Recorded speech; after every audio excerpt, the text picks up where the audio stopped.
मद्गुरु श्री जगद्गुरु मदात्मा सर्वभूतात्मा तस्मै श्री गुरुवे नमः। जय गुरु। जय गुरु। माয়েরা কেমন আছেন? ভালো। দাদারা কেমন আছেন? জয় গুরু। জয় গুরু। আজকে শিলিগুড়ি সৎসঙ্গ মন্দিরের আমরা পরম প্রেমময় ভাবে অনুরঞ্জিত হওয়ার জন্য এখানে একত্রিত হয়েছি। ঠাকুর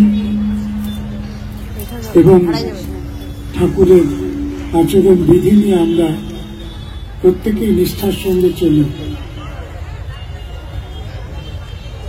আজকের সময়ে দাঁড়িয়ে আমরা একটু নতুন করে বুঝে নিই আমাদের জীবনযাত্রার সঙ্গে, আমাদের জীবনের সঙ্গে কিভাবে আমরা ঠাকুরকে সম্পৃক্ত করব। জীবনে চলার পথ, জীবনের ঘাত প্রতিঘাত, আমাদের প্রত্যেকের ব্যক্তিগত, সামাজিক, পারিবারিক যে ক্রাইসিস, এগুলোকে কিভাবে আমরা পার করব ঠাকুরের পথে চলে, এটা আমাদের কাছে একটা বড় চ্যালেঞ্জ। এটা আমাদের জীবনকে সুন্দর করার একটা অন্বেষণ।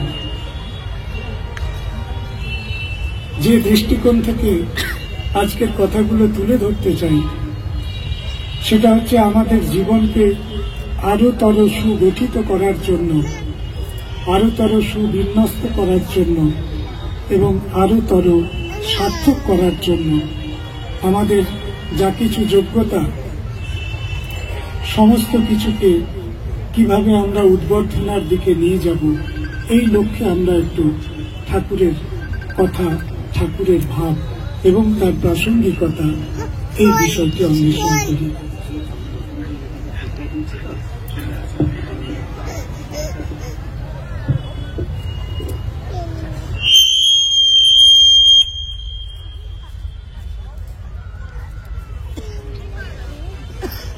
পা দেয় না, গায়ে পা দেয় না।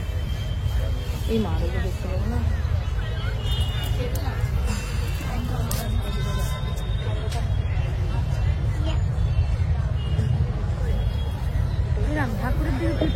প্রথম কথাটি যেটা বলতে চাই সেটা হচ্ছে ঠাকুরের কথা আমরা প্রত্যেকে শুনেছি।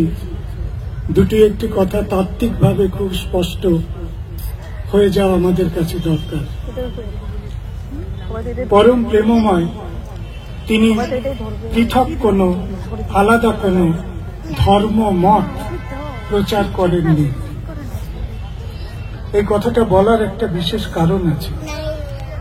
আমরা মনে করি, অনেকে আমরা ভাবি যে ঠাকুরের যে পরিসর, এই পরিসরে এলে বোধহয় একটা অন্য কোনো ধর্মের ভিতরে ঢুকে পড়া হলো। এই ধারণা কিন্তু ঠিক না। তিনি এসেছিলেন ধর্ম ভাবনাকে বিজ্ঞাননিষ্ঠভাবে বিশ্লেষণ করে আমাদের দুটি সত্যের মুখোমুখি করাতে। সকল ধর্মের যে সার বস্তু, সকল ধর্মের যে সার দিশা, তার দুটি সূত্র তিনি আমাদের দিয়েছিলেন। একটি হচ্ছে বাঁচা, আরেকটি হচ্ছে বাড়া। এই দুটি শব্দকে কেন্দ্র করে ঠাকুরের বহু ছড়া আছে, আপনারা সেগুলো জানেন। নিজে বাঁচা, অন্যকে বাঁচানো, নিজে বাঁচা, অন্যকে বাঁচানো, এই দুটি সূত্র আজকের সারা পৃথিবীতে আমাদের খুবই জরুরি।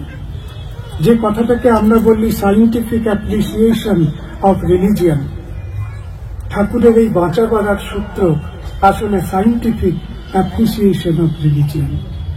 এটাকে আমাদের জীবনে প্রয়োগ করা দরকার। যে কটি প্রাতিষ্ঠানিক ধর্ম আমরা বলি না কেন, যে কটি প্রাতিষ্ঠানিক নাম আমরা নিই না কেন, প্রত্যেকেরই সূত্র বাঁচা এবং বাড়া। এই হচ্ছে ধর্মের মূল ব্যাখ্যা। ভগবত গীতায় ভগবান শ্রীকৃষ্ণ তিনি বলেছিলেন যে ধর্ম সংস্থাপনের জন্য আমি যুগে যুগে অবতীর্ণ হই। ধর্ম সংস্থাপনার্থায় সম্ভবামি যুগে যুগে। আপনারা ভাগবত পুরাণ, মহাভারত, শ্রীমদ্ ভগবত গীতা ইত্যাদি শাস্ত্র যদি পড়েন তাহলে দেখবেন এক এক সময় এক এক রকম ভাবে ধর্মের সংস্থাপন হয়েছে। এ যুগে, কলিযুগে, কলি মানে ঘোরতর কলিযুগে ধর্মের সংস্থাপন হলো নতুন করে।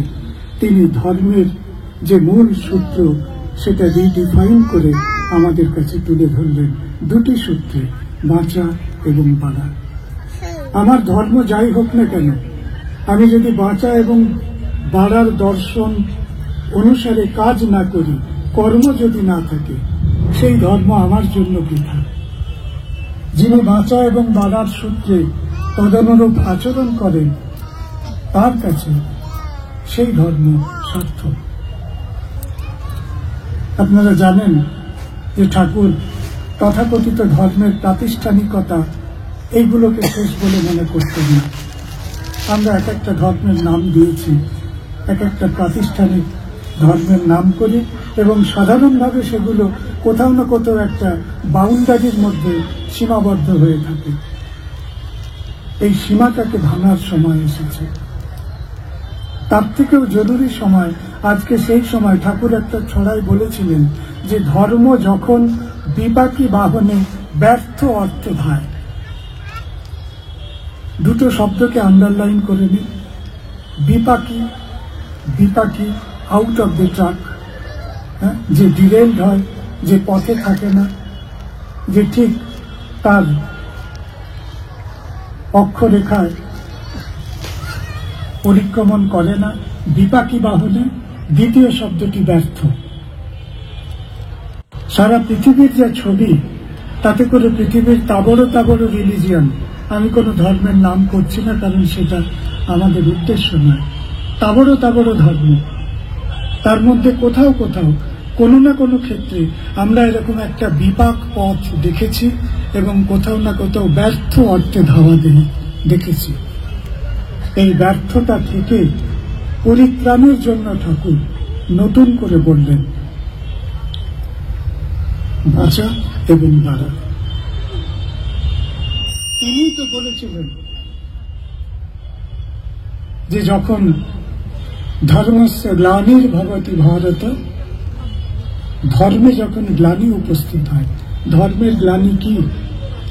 খুব সংক্ষেপে পরমের সাহিত্য ছড়া ইত্যাদি পড়ে আচার্য দেবগণের প্রবচন শুনে যে বোধ তৈরি হয়েছে, তাতে করে একটি কথা খুব স্পষ্ট যে ধর্মকে আমরা যখন অধর্মকে ধর্ম বলে চালাতে চাই, এটাই ধর্মের গ্লানি।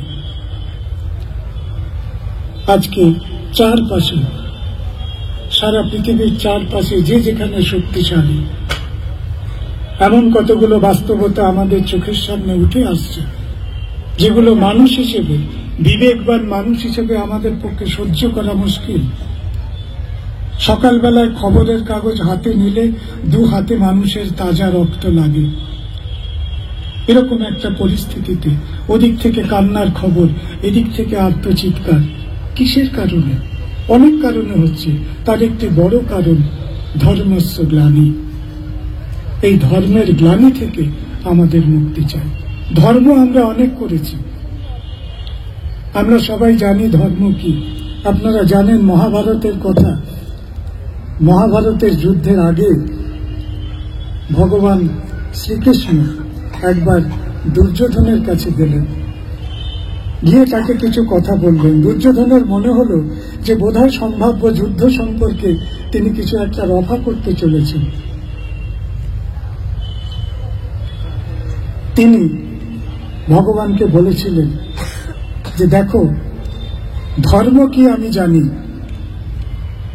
অধর্ম কি তাও আমি জানি, কিন্তু ধর্ম করতে আমার প্রবৃত্তি হয় না, আর অধর্ম থেকে আমি নিজেকে নিবৃত্ত করতে পারি না। জানামি ধর্ম্যম ন চ মে প্রবৃত্তি, জানামি অধর্ম্যম ন চ মে নিবৃত্তি। আজকের যে পরিস্থিতি সেটা এমন নয় যে আমরা কেউ জানি না ধর্ম কি অধর্ম কি। পরিস্থিতি এরকম, আমরা প্রত্যেকে জানি ধর্ম কি অধর্ম কি, কিন্তু ধর্ম করতে আমাদের প্রবৃত্তি নেই, অধর্ম থেকে নিবৃত্ত হতে আমাদের মন নেই। এই সংকটকালে দাঁড়িয়ে ঠাকুর বলছেন বাঁচা এবং বাড়া। এটা দর্শন, এটা বিশ্বজনীন দর্শন। আপনারা জানেন স্বামী বিবেকানন্দ তিনি একটা ইউনিভার্সাল রিলিজিয়নের চিন্তা ভাবনা করেছিলেন। পৃথিবীর সকল ধর্মের সার, ইউনিভার্সাল রিলিজিয়নের চিন্তা সবাই জানে। ইউনিভার্সাল রিলিজিয়নের যে মূল সূত্র, সেই মূল সূত্র ঠাকুরের এই দুটি কথায় ধরা পড়ে। সম্প্রীতি চাই, সম্প্রীতি চাই, সম্প্রীতি চাই। আজকে অনেক দেশ দুহাত তুলে বলছে সম্প্রীতি চাই। আরে সম্প্রীতি তো আমরাও চাই, সম্প্রীতি হবে কি করে? কেউ বলছে দুই ধর্মের মানুষ হাতে হাত মিলিয়ে সম্প্রীতি করুন, কেউ বলছে এই করুন, সভা করুন, তাই করুন। ঠাকুর কি বলছেন সেটা আমি আপনাদের বলি। ঠাকুর বলছেন ইষ্টেতে রাখ সম্প্রীতি। আমার সঙ্গে যদি আমার ইষ্টের সম্প্রীতি না থাকে, আমাকে দিয়ে জগতের কোনো সম্প্রীতি হবে না। আমার সঙ্গে আমার ইলাহার, আমি সুফি ঘরের ছেলে, আমার সঙ্গে আমার ইলাহার যদি সম্প্রীতি না থাকে, আমি বৈষ্ণব ঘরের ছেলে, আমার সঙ্গে পরমানন্দ মাধবের সম্প্রীতি যদি না থাকে, আমি ঠাকুরের আশ্রিত, আমার সঙ্গে যদি পুরুষোত্তমের সম্প্রীতি না থাকে, লিখে দিচ্ছি আমাকে দিয়ে জগতের কোনো কাজ হবে না, সম্প্রীতির কোনো কাজ হবে না। যদি সম্প্রীতি রাখতে হয়, করতে হয়, ইষ্টেতে রাখ সম্প্রীতি। বিধান সম্প্রীতির একটি ভিন্নতর সংবিধান আমাদের জন্য উঠে এসেছে। কার মুখ থেকে? পরম প্রেমময়ের মুখ থেকে, যিনি আবার নতুন করে সাবধান করেছেন। আসলে কথাটা কি? আমাদের যে কনসেপ্ট, তার রিফ্রেমিং করতে হবে, আমাদের যে কনসেপচুয়াল চেঞ্জ করতে হবে। এর জন্য দীক্ষা দরকার। আমরা দীক্ষা বললে কতগুলো স্টিরিওটাইপ বিষয় বুঝে থাকি। এই গুরুর কাছে যাও, একটু নাম নাও, কিছু জিনিসপত্র করো, এইটা ওইটা সেইটা বিধান আছে। এগুলো করণীয় তো অবশ্যই, কিন্তু শুধু এই করণীয়তে আটকে গেলে দীক্ষার জীবনে কোনো সার্থকতা হয় না। মানুষকে হয়ে উঠতে হয়। ধরো, তুমি ঠাকুরকে ধারণ করো। ধরো মানে এরকম ক্রিকেটের বল ধরা নয়, বাউন্ডারি পার হয়ে গেলে একটা ক্যাচ করা নয়। ধরো, ধারণ করো, অন্তরে ধারণ করো, চেতনায় ধারণ করো, নিজের কগনিটিভ লেভেলে ধারণ করো, তারপরে করো অ্যাক্ট অ্যাকর্ডিংলি। তুমি যা ধারণ করেছো সেই অনুসারে করো। তা যদি করো তাহলে তুমি হয়ে উঠবে। হও, become, being and becoming. It's a logic of being and becoming. তারপরে তুমি পাও, তারপরে then you are capable to get something, to achieve something. তাহলে এই যে ধরো, করো, হও, পাও, এই যে চারটি সূত্র, এই চারটি সূত্রের সূচনা হচ্ছে ধারণ করা থেকে। আর দীক্ষার মাধ্যমে আমরা প্রত্যেকে সেই ধারণ করার কাজটি করি। ঠাকুর বলছেন, ছড়া আপনারা সবাই জানেন, দীক্ষা নিয়ে শিক্ষা ধরিস, আচার্যকে করে সার। আমরা কি বলি কথাটা? শিক্ষা দীক্ষা, তাই তো? আমরা বাংলাতে কি বলি? আগে শিক্ষা পরে দীক্ষা। ঠাকুর উল্টে দিলেন, একটা রিভার্স মডেল আমাদের সামনে নিলেন। বললেন দীক্ষা নিয়ে শিক্ষা ধরিস। মানে শিক্ষাটা কন্ডিশনাল, তার আগে তোমাকে দীক্ষিত হতে হবে। কথাটার মানে কি? এটা আমাদের শিক্ষা দর্শন। আমি যেহেতু শিক্ষা জগতের লোক, আমাদের শ্রদ্ধেয় দেবজ্যোতি দাদা রয়েছেন, তিনিও শিক্ষা জগতের মানুষ। গোটা ভারতবর্ষে যে এডুকেশন পলিসি, সেই পলিসির মধ্যে একটা জিনিস যদি হতো, আমরা খুব সুখী হতাম। আমাদের যা কিছু পলিসি আছে আপনি দেখবেন everything is related to education, শিক্ষা। হোয়াট অ্যাবাউট দীক্ষা পলিসি? এই যে দীক্ষাবিহীন একটা শিক্ষার মডেল, এটা জানবেন আমাদের জীবনে হয়ে ওঠার ক্ষেত্রে একটা বড় শূন্যতা।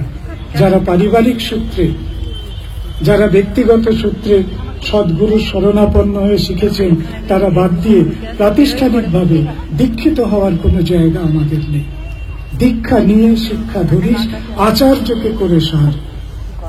দীক্ষা নেবেন, শিক্ষা পাবেন। সেই শিক্ষা কোত্থেকে পাবেন? আচার্যকে করে সার। ভগবত গীতার কথা মনে পড়বে, আচার্যম উপসঙ্গম্য রাজা বচনম অব্রবীত। আচার্য আচার্য আচার্য, কারণ তিনি আমাদের সামনে দৃষ্টান্ত, তিনি আমাদের পথ, তিনি আমাদের পন্থা, তিনি পথ প্রদর্শনকারী। তার মাধ্যমে গন্তব্যের দিকে আমাদের যাত্রা। আচার্যকে করে সার। কি হবে তাতে করে? সিকোয়েন্স গুলো দেখুন, দীক্ষা, শিক্ষা, আচার্য। তার ফলে কি হবে? আপনার বিহেভিয়ার, আপনার ব্যবহারে পরিবর্তন হবে, যেটাকে আধুনিক কালের পরিভাষায় বলে বিহেভিয়ারাল চেঞ্জ। আপনার ব্যবহারে পরিবর্তন দেখা দেবে। আমাদের তো ব্যবহার বোধ নেই। ব্যবহার বোধ আছে? গণমাধ্যমে কোথাও একটা কিছু বিপর্যয়ের ছবি দেখলে যে যে আচরণ আমাদের সামনে, আমাদের মোবাইলে যে যে ভিজুয়াল টেক্সট আমাদের সামনে উঠে আসে, তাতে করে মনে হয় কোনো ব্যবহার বোধ আছে, আচরণ বোধ আছে? আমাদের আচরণ ঠিক করতে হবে, কর্ম ঠিক করতে হবে। আচরণী বোধ চয়নে জ্ঞানের সাগর হনা পার। আচরণী বোধ চয়ন পর্যন্ত তো বোঝা গেল, আমাদের বুদ্ধিতে বোঝা গেল। জ্ঞানের সাগর হনা পার, এ বড় কঠিন ডিসকোর্স। এর ব্যাখ্যা করার সাধ্য আমার নেই। আমি একটি ছোট্ট কাহিনী বলবো ইসলামে প্রফেট, তার জীবন থেকে। একজন উটের ব্যবসায়ী, তিনি চলে যাবেন দূরে। তিনি মহানবীর কাছে এসে বললেন, দেখুন আপনার এই এত কোরআনের তত্ত্ব, এত তত্ত্ব কথা আমার মাথায় আমি রাখতে পারবো না। আমি কারবারি মানুষ, আমি ব্যবসায়ী মানুষ, উট বিক্রি করি, উট কিনি, উট বেচি, এত কথা আমার মনে থাকবে না। আমাকে আপনি দুটি বাক্য বলুন যেটা আমি সারা জীবন স্মরণে রাখবো। কি সূত্রে বলছি? জ্ঞানের সাগর হনা পার। কিছুক্ষণ নীরব থেকে তিনি বললেন, দেখো জীবনের প্রথম জ্ঞান তাকে জানা, আর জীবনের শেষ জ্ঞান তার কাছে আত্মসমর্পণ করা। জীবনের প্রথম জ্ঞান তাকে জানা, আর জীবনের শেষ জ্ঞান তার কাছে আত্মসমর্পণ করা। তাহলে জানা থেকে আত্মসমর্পণ পর্যন্ত এই যে একটা দুস্তর পথ, এটা একটা সাগরের মতো দুরাধিগম্য পথ, একটা সমুদ্রের মতো দুরাধিগম্য পথ। কেউ ভেসেছে, কেউ ডুবেছে। সুতরাং এই যে জ্ঞানের সাগর হনা পার, আমরা যার বিগ্রহ দেখছি, যার প্রতিকৃতি দেখছি, তার স্বরূপ বুঝতে গেলে আমাদের ওই জ্ঞানের সাগর পার করতে হবে। কিভাবে? আত্মসমর্পণের ভিতর দিয়ে। আত্মসমর্পণের কথা, ভক্তিযোগের কথা।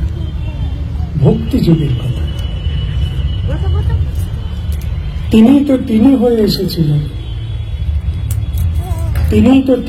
এসেছিলেন। অনেক প্রমাণ। যারা ভক্তজন তাদের জন্য শুধু বলছি, আমরা সবাই ঠাকুরের অনেক গ্রন্থ পড়েছি, অনুশ্রুতি, সত্যানুসরণ।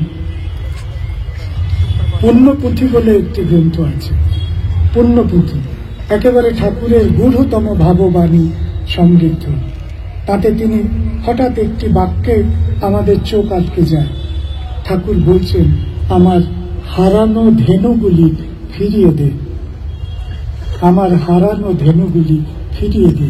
যে ধেনু গরু, গবাদি, যেগুলি হারিয়ে গেছে, আমাকে সেগুলো ফিরিয়ে দাও। সরাসরি মনে পড়ে শ্রীমৎ ভাগবতের কথা। সেই তিনি যখন ধেনু নিয়ে লীলা করতেন, তার সঙ্গে যদি কোরিলেট করে দেখি, তখন মনে হয় যে জ্ঞানের সাগর তো পার হতে পারি না, কিন্তু এই কিনারা থেকে ওই কিনারা যেন অস্পষ্ট পথরেখা আমাদের চেতনায় স্পষ্ট হয়ে ওঠে। জ্ঞানের সাগর হনা পার।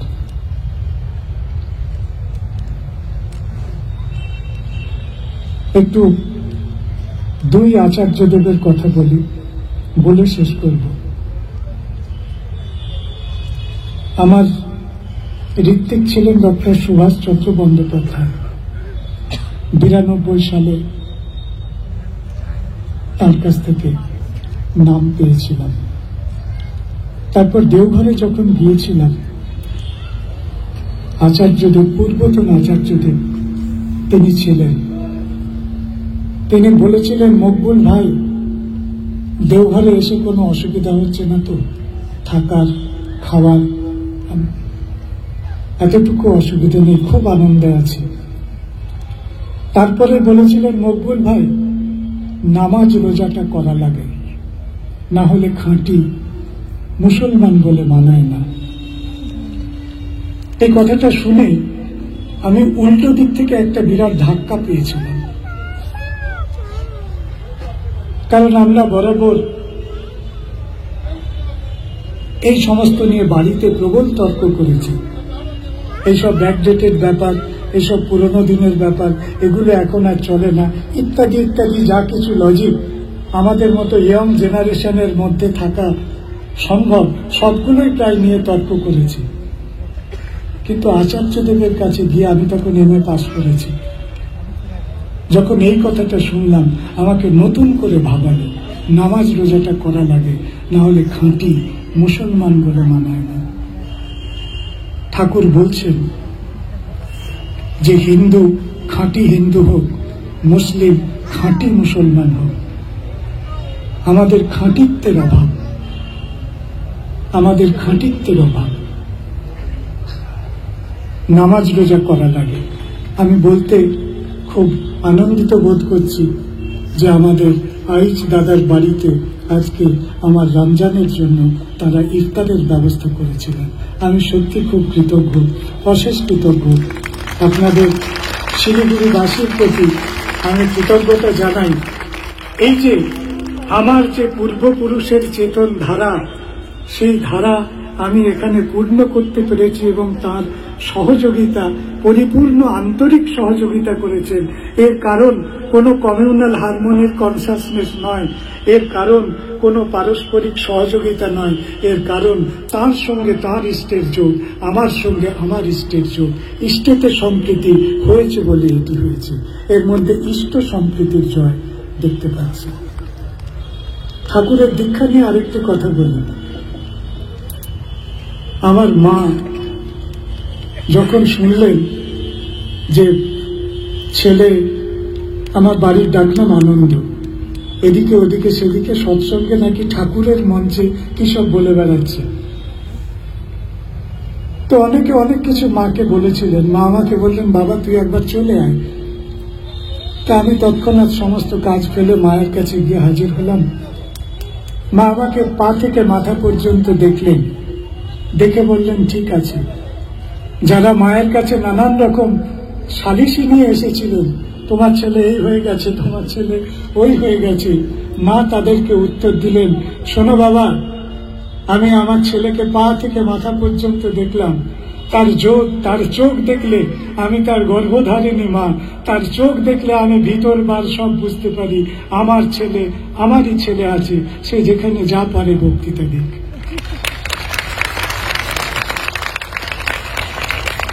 মায়ের এই বাক্য যদি সেদিন আমার জীবনে না থাকতো, আজকে হয়তো এই মঞ্চে দাঁড়িয়ে এই কথা আমি বলতে পারতাম না। ঠাকুর কি বলছেন? ঠাকুর বলছেন, পূর্বপুরুষ চেতন ধারা ধর্মে যদি ছাড়তে হয়, জোর গলাতে বলছি আমি, সেটি নিছক ধর্ম নয়। পূর্বপুরুষের চেতন ধারা আপনাকে কিছু ছাড়তে হবে না। সৎসঙ্গের দীক্ষা মানে এমন নয় রিলিজিয়াস কনভার্সন, এমন নয় মকবুল ইসলাম সৎসঙ্গে ঢুকে পড়েছে মানে সে তার ধর্ম ত্যাগ করেছে, সুফি ধর্ম ত্যাগ করেছে, এমন নয়। কোনো খ্রিস্টীয় মানুষ এখানে এসেছে বলে সুফি খ্রিস্ট ধর্ম ত্যাগ করেছে। এখানে কোনো ধর্মের সঙ্গে ক্লাশ নেই। এই লজিকটা ভালো করে বুঝুন। যেহেতু ঠাকুর আলাদা কোনো ধর্মমত প্রচার করেননি, তিনি ধর্মকে রিডিফাইন করেছে, সুতরাং কোনো ধর্মের সঙ্গে সৎসঙ্গের ধর্মের কোনো ক্লাশ থিওরিটিক্যালি নেই। আপনার যে ধর্ম, যা পূর্বপুরুষের চেতনা স্মৃতি, সেই নিয়ে আপনি এখানে চলতে পারবেন। শুধু কনভার্সন হবে আপনার চিন্তার, আপনার বোধের, আপনার সিদ্ধান্ত গ্রহণের। এটা কোনো রিলিজিয়াস কনভার্সনের জায়গা নয়, ধর্মান্তরণের জায়গা নয়, কোনো কনভার্সন রিকনভার্সনের দড়ি টানাটানি নয়। আমাদের কনভার্সন যেটা হবে, আমাদের চিন্তার গঠনকে পৃথক করতে হবে। কেন? মানুষের জন্য। You are for the lord, not for others. ঠাকুর চেয়েছেন তুমি শুধু ঈশ্বরের জন্য হও, আর কারোর জন্য না। আর যদি তুমি ঈশ্বরের জন্য হও, তুমি সবার জন্য হবে। You are for the others. তাহলে আগে আমরা ঈশ্বরের হব, তারপরে আমরা অন্যের হব। স্বামী বিবেকানন্দের একটা কথা আপনারা সবাই শুনেছেন, যে শিবজ্ঞানে জীব সেবা। আরে জীবের সেবা করা তো খুব ভালো কাজ। জীবের সেবা তো আমরা সবাই নানান রকম কেউ না কেউ নিজের অনুসারে করছি, কিন্তু শুধু জীবের কথা নয়, একটি শর্ত আছে। শিবজ্ঞানে, জীব সেবার অনেক মডেল আমাদের সামনে আছে, কিন্তু শিবের জ্ঞানটা আমাদের কাছে নেই। ওই দীক্ষা আপনাকে আমাকে শিবের জ্ঞান দেবে, ওই দরকার, ওই দীক্ষা দরকার। আমি একজন ডাক্তারের কথা জানি, সবাই ডাক্তারকে নিয়ে আজকে যা খুশি বলছে। আমি একটা অন্য গল্প বলবো। নেতিবাচক কথা শুনে শুনে আমরা কিরকম যেন নেতি হয়ে যাচ্ছি। একটি ডাক্তার অপারেশন টেবিলে, পেশেন্টের খুব খুশিয়াল অবস্থা, তিনি খুব ব্যাকুল ভাবে এসে বললেন, কেউ কি আছে এই পেশেন্টের? ইমিডিয়েটলি এই জিনিসটা লাগবে। বললো কেউ নেই, ওই পেশেন্টের তো কেউ নেই। বললো আপনাদের মধ্যে কেউ কি ছুটে যাবেন? বললো হ্যাঁ হ্যাঁ আমি যেতে পারি। বললো ঠিক আছে, এইটা নিয়ে যান, এই ওষুধটা চট করে নিয়ে আসুন। এই ডাক্তার তার শিক্ষার সঙ্গে দীক্ষা আছে। এই দীক্ষিত মানুষকে আমরা চাই। কেন ঠাকুর দীক্ষার কথা বলছেন? ঠাকুর বলছেন শিক্ষক নেই ইষ্টে টান, কে জাগাবে ছাত্র প্রাণ।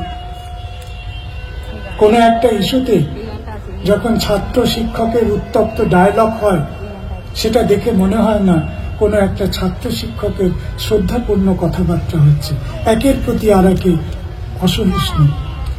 এই যে চরম একটা অসৌজন্য আচরণের প্রবল অভাব, এগুলো দীক্ষার ভিতর দিয়ে কেটে যাবে। ফলে দীক্ষা নিয়ে শিক্ষা ধরিস, আচার্যকে করে সার, আচরণী বোধ চয়নে, জ্ঞানের সাগর হনাপার। আচার্যদেব বারবার বলছেন, এর জন্য ঠাকুরের সঙ্গে যোগ দরকার। এক একটা কথা তিনি বলেন বর্তমান আচার্যদেব, যেটা আপনার আমার বিবেকের ভিতরে যা কিছু কি বলে, যা কিছু দুর্বলতা আছে, সেটাকে মুহূর্তের মধ্যে ভেঙে তছনছ করে দেয়। তিনি একদিন বলছেন যে আমি দেখলে বুঝতে পারি কার কার ভিতরে নাম চলছে আর কার কার ভিতরে নাম নেই। আপনি ভাবুন কোন লেভেলে, কোন ডিগ্রিতে তার দৃষ্টির যে গভীরতা। হ্যাঁ, আপনি কি, আপনি কেমন মানুষ, এসব তো আছেই। আপনার যে স্পিরিচুয়াল অ্যাপ্রিসিয়েশন, একটা complete spiritual appreciation. X ray machine, কিসব মেশিন আছে না, এসব যন্ত্রে যেসব পদার্থ ধরা পড়ে সেগুলোকে স্ক্যান করে, কিন্তু তিনি আপনার আমার চোখ দেখলে একেবারে চিন্তা করে নেন আমার ভিতরে কি চলছে। সুতরাং ভিতরটাকে যদি ঠিক করতে হয়, ভিতরে যদি শুদ্ধ করতে হয়, পুজো করার সময় আমরা বলি না অভ্যন্তর সূচি, এরকম একটা শব্দ ব্রাহ্মণেরা ব্যবহার করেন, অভ্যন্তর সূচি। আমাদের অভ্যন্তরকে সূচি করতে হবে, একমাত্র দীক্ষায় তার উপায়। শেষ করব একটি ছোট্ট ঘটনা বলে। পূর্বতন আচার্যদেব, তিনি অসমের কোনো একটি মন্দিরে গিয়ে অবস্থান করছিলেন। একটি মুসলিম যুবক তার সঙ্গে দেখা করতে এসেছিলেন এবং দেখা করে ঢিপ করে প্রণাম করে তাহলে আসি, ঠিক আছে। আপনারা জানেন এই রকম ব্যবহার তাদেরকে খুব স্বস্তিতে রাখে না আর কি। তিনি বললেন, এই এলেন, ঢিপ করে প্রণাম করে আবার এই চলে যাবেন? কেউ চলে যাক, কেউ চলে যাক, কথাটা প্রতিকার্য ধরুন, কেউ চলে যাক এটা তারা চান না, সবাই থাকুক, সবাইকে টেনে রাখা। তখন বললো, না, আমাকে অনেকটা দূর যেতে হবে, আমি 3টে পাহাড় টপকে প্রায় 18 কিলোমিটার রাস্তা পায়ে হেঁটে এসেছি, আমাকে আবার ফিরে যেতে হবে। বললো, আপনি মন্দিরে একটু সেবা টেবা করে যান, বিশ্রাম করে যাবেন। বললো, না, আমার রমজান চলছে, আমাকে ফিরে গিয়ে ইফতার করতে হবে। বললো, আপনি মন্দিরে ইফতার করে যান।